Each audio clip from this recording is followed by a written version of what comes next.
नमस्कार, बहुत स्वागत है आपका। इंडिया न्यूज देख रहे हैं आप। मैं हूं आपके साथ कीर्तिमान सिंह। जी हां, चरम पर ठंड है, गलन प्रचंड है। दिल्ली एनसीआर समेत उत्तर भारत में कोहरे और कड़ाके की सर्दी का असर लगातार बढ़ रहा है और कश्मीर और हिमाचल में तापमान शून्य से नीचे पहुंच गया। मौसम विभाग ने पश्चिमी विक्षोभ के चलते पहाड़ों में बारिश और बर्फबारी और मैदानों में ठंड बढ़ने का अलर्ट जारी कर दिया है। पंजाब और हरियाणा समेत उत्तर भारत के ज्यादातर राज्य मौसम की दोहरी मार की चपेट में हैं। वेस्टर्न डिस्टर्बेंस की वजह से एक और मैदानों में घना कोहरा है। सूखी ठंड और बढ़ती वायु प्रदूषण जनजीवन को बुरी तरह से प्रभावित कर रही हैं, तो वहीं दूसरी ओर पहाड़ी राज्यों में लंबे सूखे के बाद बारिश और बर्फबारी के आसार बने हैं। मौसम विभाग के अनुसार 20 से 23 दिसंबर के बीच पश्चिमी विक्षोभ की सक्रियता कारण पहाड़ों में मौसम बदल सकता है, लेकिन मैदानों में फिलहाल राहत समेत ही रहने की संभावना है। कई शहरों में भीषण कोहरा और धुंध का प्रकोप भी देखने को मिल रहा है। साथ ही कोहरे की वजह से प्रदूषण का कहर भी देखा जा रहा है। कई जगह AQI 300 के आसपास या इससे पार है। इस बीच मौसम विभाग ने उत्तर भारत के लिए अलर्ट जारी किया है। मौसम विभाग का कहना है कि प्रदेश में विजिबिलिटी तेजी से घट सकती है। मौसम विभाग का कहना है कि मौजूदा समय में विजिबिलिटी करीब 50 मीटर दर्ज की गई है। अगले 1-2 दिन में दृश्यता 25 से 30 मीटर तक रहेगी। तापमान में 4 से 5 डिग्री तक गिरावट की संभावना है। ठंड के साथ गलन और बढ़ने के आसार जताए जा रहे हैं। वहीं प्रदेश में अगले 2 से 4 दिनों तक मौसम गंभीर रहेगा, यानी कि तापमान लगातार लुढ़क रहा है। सर्दी का ये डबल नहीं, हम कहेंगे ट्रिपल अटैक है, क्योंकि एक तरफ बढ़ती ठंडी और प्रचंड ठंडी, दूसरी तरफ ये आप कह सकते हैं धुंध का पहरा और साथ ही साथ प्रदूषण का ये लगातार अटैक लोगों को इस वक्त परेशान नहीं, बहुत परेशान कर रहा है। कई जगह हादसे की तस्वीरें सामने आई हैं। इसके बाद मुख्यमंत्री योगी आदित्यनाथ आज बड़ी बैठक करने वाले हैं सर्दी की मार को लेकर के और सड़क यातायात हादसों को लेकर के। मुख्यमंत्री योगी आदित्यनाथ आज अधिकारियों से बैठक करने वाले हैं। जगह जगह स्थिति को भापा जाएगा। इसमें उच्च स्तरीय अधिकारी मौजूद रहेंगे। देखिए, उत्तर प्रदेश, बिहार, छत्तीसगढ़, मध्य प्रदेश समेत 8 राज्यों में सुबह सुबह देखिए भीषण सर्दी के साथ घना कोहरा छाया हुआ है। आप भी जब बाहर निकलेंगे अभी तो आप देखेंगे घना कोहरा छाया हुआ है और तापमान लगातार लुढ़क रहा है। उत्तर प्रदेश के कई जिलों समेत रायबरेली में ठंड और कोहरे का अब यूं कह सकते हैं कि कोहराम जारी है। बीते 3-4 दिनों से रायबरेली का टेम्परेचर रात हो या दिन घटता हुआ चला जा रहा है। आज की अगर रात की बात करें तो 8 डिग्री सेंटीग्रेड के आसपास पहुंच गया था और दिन में बताया जा रहा है कि 22 से 23 डिग्री तक ही रहेगा। एक ये जो आशंका जताई जा रही है, जिस प्रकार से 2 दिन पहले से जो है पूरे दिन सूर्य देव के दर्शन नहीं हुए, कल थोड़ी देर के लिए हुए थे और आज ऐसा नहीं लगता। जिस प्रकार से कोहरा अब शुरू हो गया है, रात में तो था और भोर सुबह 4 बजे था, अभी सुबह का वक्त है 7 बजा है, लेकिन जिस प्रकार से फिर से जो है उसकी गहरी चादर अब जो है यूं कहें कि अब आसमान में दिखाई दे रही है, वातावरण में दिखाई दे रही है, सड़कों में दिखाई दे रही है, मोहल्लों में दिखाई दे रही है। उससे आम जनजीवन जो है प्रभावित पूरी तरह से। सड़कों पर वही लोग देखे जा रहे हैं जिनको बहुत जरूरी है। सड़कों पर आप देख सकते हैं किस प्रकार से घना कोहरा छाया हुआ है। उसका जो प्रभाव देखा जा रहा है कि जो वाहन जितनी संख्या में निकलते थे वो बहुत कम दिखाई दे रहे हैं। चाहे मुख्य जो है हाईवे हो या सामान्य सड़कें गांव की हो, वही लोग देखे जा रहे हैं जिनको बहुत ज़रूरी है। और वो भी पूरे, अगर बाइक से हैं तो पूरा हेलमेट, दस्ताना, साइकिल से हैं तो सब कुछ पूरा कवर करके अपने को ढक करके निकल रहे हैं, क्योंकि जिनको ज़रूरी है वही लोग जो है हाईवे और सड़कों पर देखे जा रहे हैं। लेकिन आप देखिए आसमान में किस प्रकार से घना कोहरा जो है छाया हुआ है और बीते लगातार चौथा दिन है रायबरेली में। और अब तो दिन में भी जो है सूर्यदेव के दर्शन नहीं होते, कभी कभार थोड़ी देर के लिए जो है दर्शन हो जाते हैं। ये मुख्य सड़कें हैं रायबरेली की और घना कोहरा आप देखिए किस प्रकार से रात भर रहा और सुबह का वक्त है फिर से जो है ये घना होता चला जा रहा है। मोटी चादर कोहरे की सबको जो है परेशान करने लगी है, चाहे इंसान हो, बेजुबान हो, जानवर हो, इन सभी जो पशु पक्षी। अब ऐसे में जो हवाएं चलती हैं और एक पाले के रूप में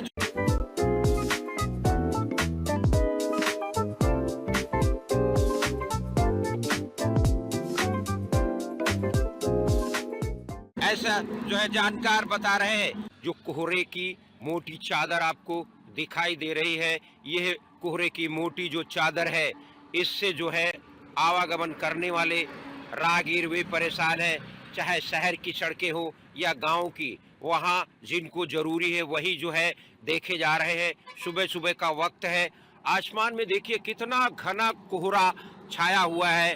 रायबरेली में बीते आज ये चौथा दिन है, वही लोग सड़कों पर दिखाई दे रहे हैं। ये मुख्य सड़कें हैं जो रायबरेली होके निकली हैं। तो अब देखिए कि कोहरे के चलते जो वाहन निकल रहे हैं बड़ी सावधानी के साथ, जिनकी रफ्तार बहुत तेज हुआ करती थी वो रफ्तार आधी से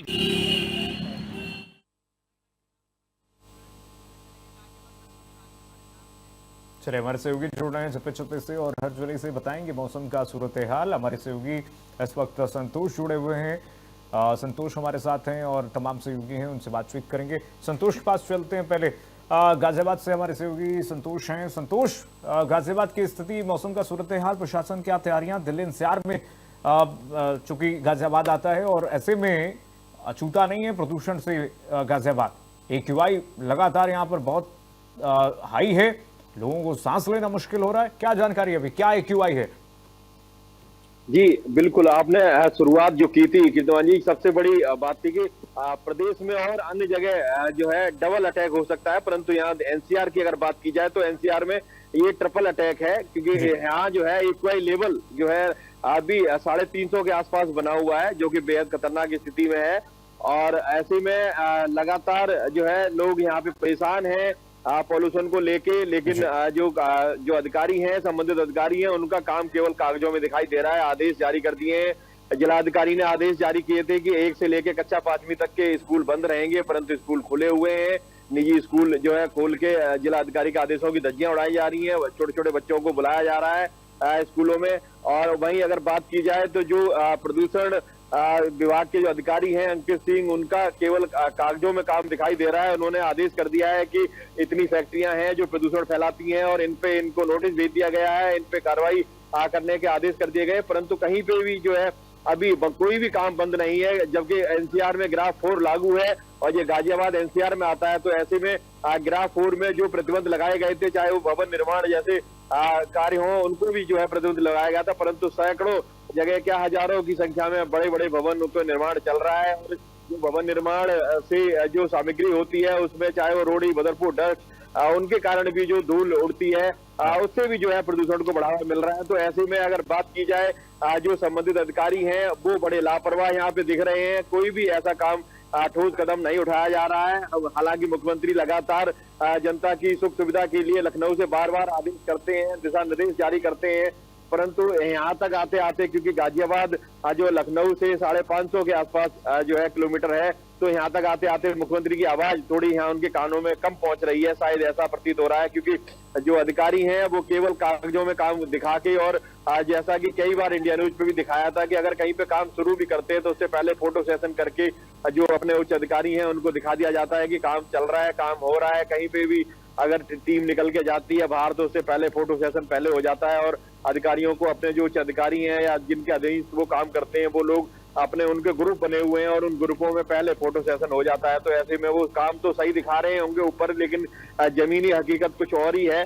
यहाँ पे आज पिछले 15 तारीख से और आज जो है अगर बात की जाए 4-5 दिन में, बीच में 1 से 2 दिन हल्का कोहरा पड़ा था, लेकिन अभी 4-5 दिन लगातार जो है दिन में थोड़ी दूर के लिए सूर्यदेव के दर्शन होते हैं और सुबह शाम लगातार ठंड भी बढ़ रही है। कोहरा का भी जो है यहाँ पे शुरुआत हो चुकी है, और इसके साथ साथ जो ट्रिपल अटैक है वो सबसे भयानक, जो AQI लेवल जो बढ़ा हुआ है उसका लोगों में जो दमे और सांस के मरीज हैं वो बहुत ज्यादा परेशान हैं और कई लोग जो है हॉस्पिटलों में भर्ती भी हो चुके हैं।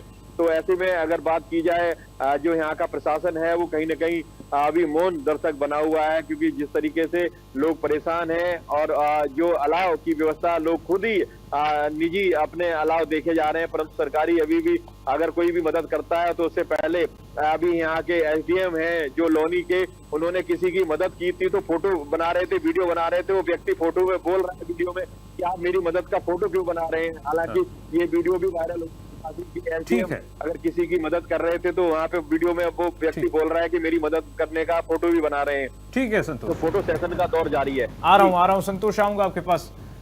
मथुरा चल लेते हैं। सहयोगी वीर नारायण शर्मा हमारे साथ जुड़े हुए हैं। वीर, बहुत ज्यादा सर्दी है, वो दिख भी रहा है, मफलर वगैरह आप लगाए हुए हैं, क्या टेम्परेचर है अभी, ये QI क्या है और क्या प्रशासन तैयारियां? देखिए बिल्कुल जिस तरीके से बीते 4 दिनों से लगातार मथुरा कोहरे की चपेट में, और यहाँ लगातार आप देख भी रहे हैं तस्वीरों में किस तरीके से कोहरे के कारण सड़क हादसों में इजाफा यहाँ हुआ है। एक दिन में ही जो हादसा हुआ था और उसमें 18 लोगों की मौत कोहरे के चलते हुई थी। लेकिन प्रशासन की अगर बात करें तो प्रशासन के जो इंतजाम है वो नाकाफी साबित नजर आ रहे हैं। जैसा कि मेरे सहयोगी संतोष अभी बता रहे थे कि अधिकारी सड़कों पर निकलते और फोटो सेशन कराने के बाद सोशल मीडिया के माध्यम से या ट्विटर के माध्यम से या अपने ग्रुपों के माध्यम से शासन को अपनी वाहवाही लूटने में या लगे हुए हैं। लेकिन अभी तक धरातल पर जो व्यवस्था नजर आनी चाहिए थी वो कहीं व्यवस्था नजर नहीं आ रही। आप देख रहे हैं किस तरीके से मथुरा पूरी तरीके से कोहरे की चपेट में, पूरी तरह धुंध यहाँ छाई हुई है। अगर बात करें किसानों की तो किसानों की फसलें पूरी तरह से चौपट होने के कगार पर है, क्योंकि जिस तरीके से पाला यहाँ पड़ रहा है, पाले से खासकर आलू की जो फसल है उसमें भारी नुकसान है। ये किसान ही नहीं बल्कि जो गरीब तबके के जो लोग हैं, बेसहारा लोग हैं जो सड़कों के किनारे जो पड़े। और मथुरा देखिए धर्म नगरी है, यहाँ तमाम जो लोग हैं वो भीख मांगने के लिए अलग अलग फुटपाथों पर अलग अलग बैठे हुए हैं नजर आते हैं, लेकिन उनके लिए अभी तक कोई खास व्यवस्था नहीं कर पाई है। वो कोहरे में खुले आसमान के नीचे जीवन व्यतीत करने के लिए मजबूर यहाँ नजर आ रहे हैं। क्यों, क्या कर रहा है प्रशासन? देखिए प्रशासन की ओर से दावे जरूर किए जा रहे हैं कि जगह जगह रैन बसेरे बनाए गए, लेकिन रैन बसेरों में कहीं कोई सुविधा नजर नहीं आ रही है। डीएम लगातार निरीक्षण कर रहे हैं, निरीक्षण करने के बाद तो चंद जो शहर के अंदर जो बनाए जाते हैं रैन बसेरे, उनको फोटो सेशन कराने के बाद शासन तक और सोशल मीडिया के माध्यम से उनको प्रसारित किया जाता है। लेकिन जहां रैन बसेरे की आवश्यकता होनी चाहिए, जैसे गोवर्धन गिरिराज जी का परिक्रमा मार्ग है, बांके बिहारी मंदिर के आसपास के जो एरिया है, श्री कृष्ण जन्मभूमि के मंदिर के आसपास की बात करें या बरसाना राधा रानी मंदिर के आसपास सीढ़ियों की बात करें, तो उन जगहों पर रैन बसेरे की बेहद खास जरूरत होती है, क्योंकि जो भीख मांगने टाइप के जो गरीब मजदूर वर्ग के जो लोग हैं वो उनका कोई सहारा नहीं है। वो खुले आसमान के नीचे जीवन व्यतीत करने के लिए भीषण ठंड में मजबूर वह नजर आ रहे हैं, बेबस नजर आ रहे हैं। लेकिन प्रशासन का इस ओर कोई ध्यान नहीं। अगर ग्रामीण अंचलों की अगर बात करें, ग्रामीण अंचलों में अपने निजी खर्चे से लोग अलाव का सहारा लेकर इस भीषण सर्दी से बचाव करने में जुटे हुए, लेकिन प्रशासन की ओर से ना तो उन्हें कोई अलाव जलाने की कोई सामग्री मुहैया कराई जा रही है और ना ही कोई उचित व्यवस्था उनकी ओर से की जा रही है। लेकिन दावे जो है वो कागजी साबित होते नजर आ रहे हैं। कागजों में जो फंड, देखिए अलाव जलाने के लिए सरकारी फंड आता है, कंबल जो वितरण किए जाते हैं, कंबल तहसील में बैठ करके वितरण किए जा रहे हैं। तो कई तस्वीरें ऐसी सामने आई है जो सोशल मीडिया के माध्यम से। विधायक की अगर बात करें, देखिए कल विधायक का एक रील सोशल मीडिया पे वायरल हुआ था। गोवर्धन क्षेत्र के जो विधायक ठाकुर मेघश्याम सिंह, उन्होंने तहसील परिसर में एसडीएम की मौजूदगी में कंबल वितरण किए। कंबल वितरण परिक्रमा मार्ग में होने चाहिए, तो जो बेसहारा जो लोग हैं उनको वितरण होने चाहिए थे, यानी कि सिर्फ खाना पूर्ति की जा रही है। वीर, आ रहा हूं आपके पास, सबसे एक कमेंट पहले ले लेता हूं, उसके बाद आते हैं। यानी कि देखिए प्रशासन के द्वारा इस वक्त खाना पूर्ति की जा रही है।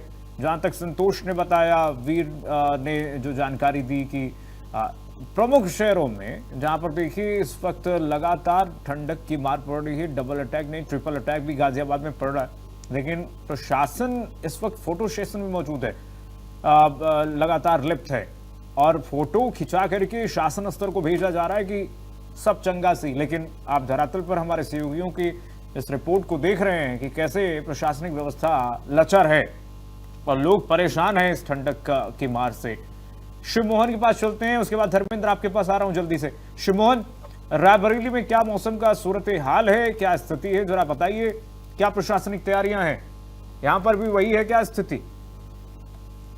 कीर्ति, अगर मौसम रायबरेली की बात करें तो बीते 4-5 दिनों से बहुत ज्यादा जो है गड़बड़ होता जा रहा है। हालात ये हो गए हैं कि बीती रात से जो है अब कोहरे का यूं कहें कि पानी की तरह जो लेयर गिर रही है, लग रहा है कि बारिश हो रही बहुत हल्के। आप अगर 10-15 मिनट खुले आसमान के नीचे रह जाएंगे तो भीग जाएंगे पूरी तरह से। तो यूं कहें कि और जब हवाएं चलती हैं, थपेड़े लगते हैं, तो पूरा आम जनजीवन अब प्रभावित होने लगा है। टेम्परेचर बहुत ज्यादा डाउन हो गया है। अगर सरकारी व्यवस्थाओं की बात करें तो बीते अगर 15-20 सालों में जो एक ग्राफ तैयार होता है ठंड से बचाव के लेकर के, वही आंकड़े, इतने रैन बसेरे यहाँ होंगे, इतने कंबल तहसील से बचेंगे, इतने अलाव चलेंगे। आप समझ सकते हैं कि इन 10-15 सालों में क्या परिवर्तन आया, कितनी जनसंख्या बढ़ी, लोग गांवों से निकलकर शहरों में आ गए और गांवों की स्थिति बढ़ी। ऐसे में जो व्यवस्थाएं जिला प्रशासन करता है, अगर रायबरेली नगर पालिका क्षेत्र की बात करें, नगर पालिका क्षेत्र बहुत ज्यादा बड़ा क्षेत्र है, लेकिन 6 अस्थायी रैन बसेरे यहाँ जो है उसमें परमानेंट जो पहले से बने होते हैं उसी में तिरपाल लगा के बना दिया गया है। तो आप अंदाजा लगा सकते हैं कि रैन बसेरे में 5-5 जो है महिलाओं के लिए, 5 पुरुष के लिए बेड डाल दिए गए हैं। हालांकि उनमें रजाई, तकिया, बिस्तर रहता है साफ सुथरा, लेकिन एक बड़ी ये बात देखने को मिली है। इंडिया न्यूज का रियलिटी चेक हो रहा है हर जगह से, मैंने भी आज रात में किया है। देखने को यह मिला कि उन बिस्तरों में, उन जहां इनके रैन बसेरे, उसमें कोई उस तरह का आदमी, गरीब आदमी नहीं जा सकता है, क्योंकि इनको लगता है कि उनके बिस्तर ये सब गंदे हो जाएंगे। एक तो ये है, ये देखने को मिला। ये तो बहुत चौंकाने वाली बात बता रहे हैं आप शुभमोहन। ये अभी हालात हैं कि रेलवे स्टेशन और बस स्टेशन में इनके अलाव नहीं देखे गए। एक जगह अलाव मिला, वो मिला अलाव जहां जो है सुपरमार्केट में, वो देखा, वो भी रियलिटी चेक किया मैंने। लेकिन जितने भी रैन बसेरे हैं, 6 रैन बसेरे में आपको गरीब और उस तरह का आदमी नहीं मिला, मुझे जो मैंने देखा। और अधिकारियों के ये हाल है कि अधिकारी गए, फोटो डाला और मीडिया के माध्यम से प्रचारित करते हैं। तो एक तो ये बड़ी बात है, इस पर शासन प्रशासन और उत्तर प्रदेश के मुख्यमंत्री लगातार दिशा निर्देश जारी कर रहे हैं। कंबल वितरण के लिए जो बजट आता है तहसीलों में, 50,000 में कितने कंबल मिलेंगे आप समझ सकते हैं। तहसीलों का एरिया कितना है, गरीबी, जो गरीब देखे जा रहे हैं, हालांकि जो आंकड़े हैं उसमें भले ही गरीबी जो कम हो, लेकिन गांव में अभी जाइए, बहुत ज्यादा कुछ बिना स्वेटर के मैं खुद देख रहा हूं, मैंने देखा है। हालात जो है धीरे धीरे बिगड़ते जा रहे हैं। ठंड, कोहरा, यानी ट्रिपल अटैक तो है, साथ में जो एक प्रशासनिक जो व्यवस्था। रायबरेली के जिलाधिकारी महोदय सड़कों पर जा रहे हैं कि नहीं, रात्रि में गश्ती कर रहे हैं कि नहीं? देखिए, अगर रायबरेली जिलाधिकारी की बात करें तो रायबरेली जिलाधिकारी का 2 साल से ज्यादा हो गया और सभी मंत्री नेता उनकी बड़ाई करते हैं कि बड़ा काम किया, अच्छा काम किया। हो सकता है कि रायबरेली ये एक बहुत पहले वीआईपी माना जाता था, यहाँ प्रधानमंत्री जाते थे, कोई ना कांग्रेसी ध्यान दे रहा है ना यहाँ के जो, आप समझ सकते हैं, अंदाजा लगा सकते हैं कि रायबरेली के हालात कैसे होंगे। कोई इसको ऐसे इस मौसम में लावारिस छोड़ दिया गया। अभी कंबल वितरण होंगे, विभिन्न जनप्रतिनिधियों के सांसद कोटे की तरफ से आएंगे, लेकिन संभवतः वो फरवरी में जब मौसम बदल जाएगा। हालात अब धीरे धीरे बदतर होते जा रहे हैं। ऐसे में जिला प्रशासन, सरकार और जनप्रतिनिधि कम से कम अगर बाहर नहीं आएंगे, जो भी व्यवस्था है, आपको एक कंबल देना है तो दीजिए, कब देंगे, कैसे देंगे, बताइए। ये स्थिति है धरातल पर, ये स्थिति है कि न जिलाधिकारी महोदय को कोई फिक्र पड़ा हुआ है। अपने तो जिलाधिकारी और उनके अधीनस्थ कर्मचारी तो गर्म वाली एसी का गर्मी का एहसास ले रहे होंगे, लेकिन जनता पिस रही है। इस वक्त हादसे हो रहे हैं, लेकिन लोगों को कुछ पड़ा ही नहीं है, सड़कों पर उतर नहीं रहे हैं। रात्रि गश्ती के मुख्यमंत्री की तरफ से निर्देश हैं कि जाइए, जमीनी हकीकत देखिए, लेकिन ये स्थिति है शुभमोहन, तो बहुत निंदनीय है। हरिद्वार चलते हैं, हमारे सहयोगी धर्मेंद्र जुड़े हुए हैं। धर्मेंद्र, बताइए क्या स्थिति है हरिद्वार में और क्या प्रशासनिक व्यवस्था है? बिल्कुल, देखिए, हरिद्वार में आज बहुत ज्यादा कोहरे की चादर छाई हुई है और एक तरह से हल्की हल्की बरसात सी महसूस हो रही है कि कोहरा बरस रहा है और काफी ठंड है और शीतलहर यहाँ पर चल रही है।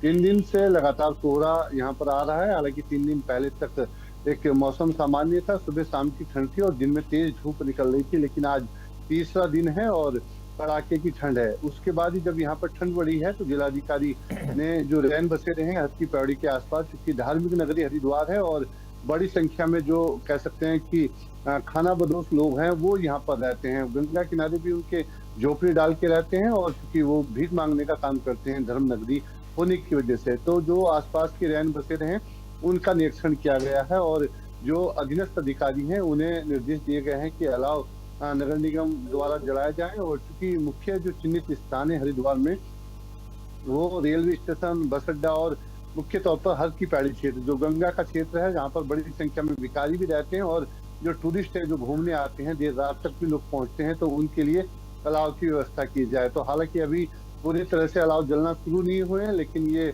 कल जिलाधिकारी ने निरीक्षण किया है और ये दिशा निर्देश यहाँ पर दिए गए हैं। तो आज की अगर बात करें तो कड़ाके की ठंड है और 10 बजने को है। आप देख सकते हैं कि कोहरे की चादर पूरे आसमान पे छाई हुई है और सड़कों पर विजिबिलिटी बहुत कम हो गई है। जो गाड़ी है वो अपनी लाइटें दिन में भी लाइट जला के चल रहे हैं और रिंग रिंग कर यहाँ पर यातायात में काफी परेशानी हो रही है। तो जो लोग जरूरी है वो काम से जरूर निकल रहे हैं, लेकिन सड़कों पे और खास तौर पे चूंकि गंगा घाट पे जो यात्री आते हैं स्नान करने के लिए, तो इस समय गंगा घाट सूने पड़े हैं क्योंकि ठंड अब बढ़ गई है, ठंड का प्रकोप बढ़ गया है। तो अब इसका असर साफ तौर पर हरिद्वार में देखने को मिल रहा है।